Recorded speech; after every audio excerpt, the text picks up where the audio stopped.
Welcome to Kenton Teaches. Enjoy the video.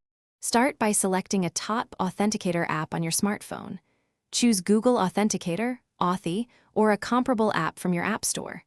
Install the app and allow basic permissions required for operation.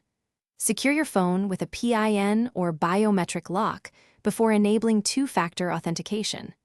Open the app and prepare to add accounts using a QR code or manual key. Also locate the service's backup codes and save them securely offline for account recovery. Log into the service you want to protect and open its 2FA setup page. Choose the option to add an authenticator app and display the QR code. Open your authenticator app and select Scan QR code or manual key entry. Scan the QR or type the provided key exactly as shown to add the account. The app will generate a 6-digit code that refreshes every 30 seconds for secure login requests. Label each account clearly inside the app for easy identification later.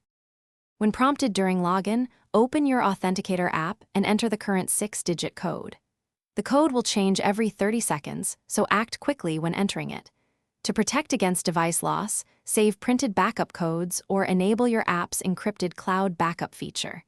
If you need to migrate to a new phone, use the Authenticator's transfer tool or rescan each service QR code. Finally, keep recovery options like a secondary phone number or hardware key available for emergency access. Thanks for watching. Please subscribe if this video was helpful.